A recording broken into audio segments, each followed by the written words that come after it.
দেশের সংবিধান কিন্তু শুধু কিছু নিয়মকানুনের বই না, এর একটা নিজস্ব আত্মা থাকে।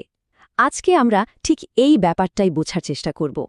বাংলাদেশের সংবিধানের সেই আত্মার ভেতরে কি আছে, কোন প্রতিশ্রুতিগুলো আমাদের পথ দেখানোর জন্য রাখা হয়েছে, চলুন গভীরে গিয়ে দেখা যাক। আচ্ছা, একটু ভাবুন তো, একটা সংবিধানের আত্মা বলতে ঠিক কি বোঝায়? এটা কি শুধুই একটা রুলবুক, নাকি এর পেছনে আরও গভীর কোনো দর্শন কাজ করে?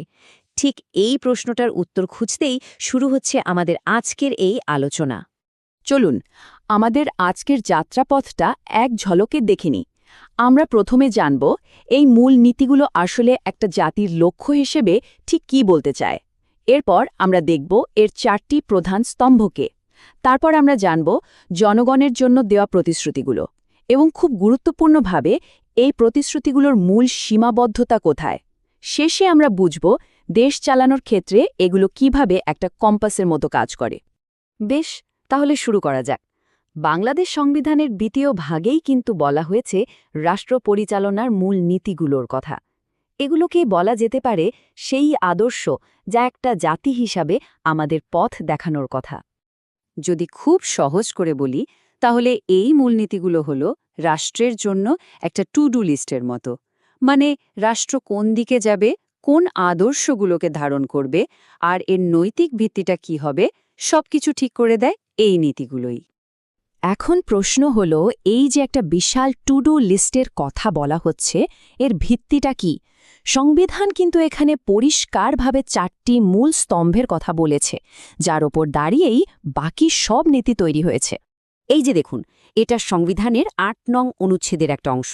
এখানে একদম স্পষ্ট করে বলা আছে জাতীয়তাবাদ, সমাজতন্ত্র, গণতন্ত্র ও ধর্মনিরপেক্ষতা, এই নীতিগুলোই হবে রাষ্ট্র পরিচালনার মূল নীতি। মানে আমাদের পুরো আলোচনার কেন্দ্রবিন্দু কিন্তু এটাই। তাহলে এই 4টি স্তম্ভ কি কি? প্রথমটা হলো জাতীয়তাবাদ, যা ৯ নম্বর অনুচ্ছেদ অনুযায়ী বাঙালি জাতির ঐক্য আর সংহতির কথা বলে। এরপর আসছে সমাজতন্ত্র, যা ১০ নম্বর অনুচ্ছেদের আলোকে একটা শোষণমুক্ত, ন্যায়ভিত্তিক সমাজ গড়ার লক্ষ্য ঠিক করে। তৃতীয়টা হলো গণতন্ত্র, যা ১১ নম্বর অনুচ্ছেদ অনুযায়ী মানুষের মর্যাদা আর মৌলিক মানবাধিকারের নিশ্চয়তা দেয়। আর চতুর্থটা হলো ধর্মনিরপেক্ষতা, যা ১২ নম্বর অনুচ্ছেদ অনুযায়ী সব ধরনের সাম্প্রদায়িকতা দূর করার কথা বলে। এই 4টি স্তম্ভের উপর দাঁড়িয়েই রাষ্ট্র তার নাগরিকদের জন্য বেশ কিছু দারুণ প্রতিশ্রুতি দিয়েছে। চলুন এবার সেই প্রতিশ্রুতিগুলো কি কি তা একটু বিস্তারিতভাবে জেনে নেওয়া যাক। প্রথম এবং সবচেয়ে গুরুত্বপূর্ণ যে প্রতিশ্রুতি, সেটা হলো দেশের সব নাগরিকের মৌলিক চাহিদা পূরণ করা। এর মানে হলো রাষ্ট্র তার প্রত্যেকটা নাগরিকের জীবনের ন্যূনতম প্রয়োজনগুলো নিশ্চিত করার দায়িত্ব নিয়েছে। যেমন ধরুন, সংবিধানের ১৫ নম্বর অনুচ্ছেদ বলছে রাষ্ট্রকে অন্ন, বস্ত্র, আশ্রয়, শিক্ষা আর চিকিৎসা সহ জীবন ধারণের মৌলিক উপকরণ নিশ্চিত করতে হবে। এখানেই শেষ না, কর্মের অধিকার, যুক্তিসঙ্গত বিশ্রাম আর সামাজিক নিরাপত্তার অধিকারও এর মধ্যেই পড়ে। একবার ভাবুন কতটা বড় একটা সামাজিক প্রতিশ্রুতির কথা এখানে বলা হচ্ছে। রাষ্ট্রের দ্বিতীয় বড় প্রতিশ্রুতিটা হলো এমন একটা ন্যায় আর সমতার সমাজ তৈরি করা, যেখানে কোনো ধরনের বৈষম্য থাকবে না। আর এই লক্ষ্যটা পূরণ করার জন্যেও সংবিধানে বেশ কিছু নির্দেশনা দেয়া আছে। যেমন ১৪ নম্বর অনুচ্ছেদে কৃষক আর শ্রমিকদের শোষণ থেকে মুক্তির কথা বলা হয়েছে। ১৯ নম্বর অনুচ্ছেদে সব নাগরিকের জন্য সুযোগের সমতা নিশ্চিত করতে বলা হয়েছে। আবার দেখুন ২২ নম্বর অনুচ্ছেদে নির্বাহী বিভাগ থেকে বিচার বিভাগকে স্বাধীন রাখার কথা। আর ২৪ নম্বর অনুচ্ছেদের জাতীয় ঐতিহ্যের স্মারকগুলো রক্ষা করার দায়িত্বও দেওয়া হয়েছে। বাহ, এতগুলো অসাধারণ প্রতিশ্রুতি শোনার পর মনে তো হতেই পারে দারুণ ব্যাপার, কিন্তু এখানেই আমরা এই মূল নীতিগুলোর সবচেয়ে বড় এবং প্রায় ভুল বোঝা হয় এমন একটা ধাঁধার মুখোমুখি হব। প্রশ্নটা খুব স্বাভাবিক, তাই না? যদি কোনো নাগরিক তার সাংবিধানিক প্রতিশ্রুতি অনুযায়ী খাবার, কাপড় বা থাকার জায়গা না পান, তাহলে তিনি কি আদালতের কাছে গিয়ে সরকারের বিরুদ্ধে নালিশ করতে পারবেন? আর এর সোজাসাপটা উত্তর হল না। সংবিধানের ৮-এর ২ অনুচ্ছেদে পরিষ্কার করে বলা আছে যে এই নীতিগুলো আদালতের মাধ্যমে বলবৎযোগ্য হবে না। আর এটাই হলো সেই কিন্তু যা নিয়ে এত আলোচনা আর বিতর্ক। তাহলে প্রশ্ন আসতেই পারে, এই মূলনীতি আর মৌলিক অধিকারের মধ্যে পার্থক্যটা কোথায়? এই স্লাইডটা দেখলে বিষয়টা খুব সহজে বোঝা যাবে। দেখুন, রাষ্ট্র পরিচালনার মূলনীতি হল সংবিধানের আত্মা, যা রাষ্ট্রকে পথ দেখায়। অন্যদিকে মৌলিক অধিকার হল নাগরিকের রক্ষা কবচ, যা আইনত বলবৎযোগ্য।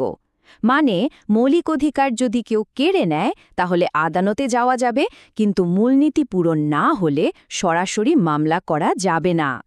আচ্ছা, যদি এগুলো আদালতে প্রয়োগী করা না যায়, তাহলে সংবিধানে এগুলো রাখার মানেটা কি? এগুলোর আসল ক্ষমতা আর উদ্দেশ্যটাই বা কি? চলুন এবার এই ধোঁয়াশাটা পরিষ্কার করা যাক। এর উত্তরটাও কিন্তু ওই ৮-এর ২ অনুচ্ছেদেই লুকিয়ে আছে। এখানে বলা হয়েছে এই নীতিগুলো হবে বাংলাদেশের শাসন ব্যবস্থার মূল ভিত্তি। আইন তৈরির সময় রাষ্ট্র এগুলো প্রয়োগ করবে এবং সংবিধান বা অন্য কোনো আইনের ব্যাখ্যা দেওয়ার সময় এগুলো একটা পথ প্রদর্শক হিসেবে কাজ করবে।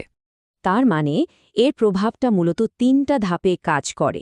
প্রথমত, আইন প্রণেতারা যখন কোনো আইন বানান তখন এই নীতিগুলো তাদের জন্য একটা গাইডলাইন। দ্বিতীয়ত, বিচারকরা যখন কোনো আইনের ব্যাখ্যা দেন তখন এই নীতিগুলো তাদের জন্য একটা লেন্সের মতো কাজ করে।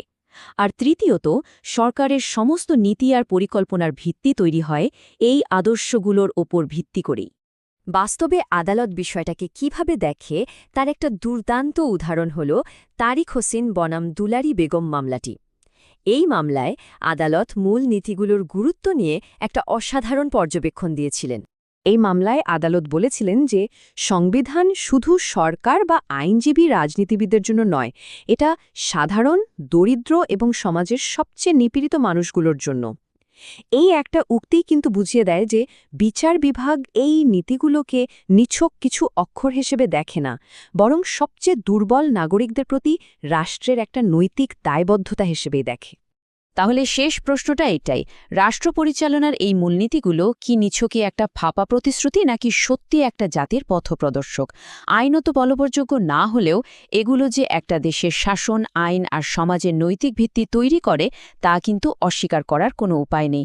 এই নীতিগুলো আসলে রাষ্ট্রের প্রতিশ্রুতির এক নীরব অভিভাবকের মতো।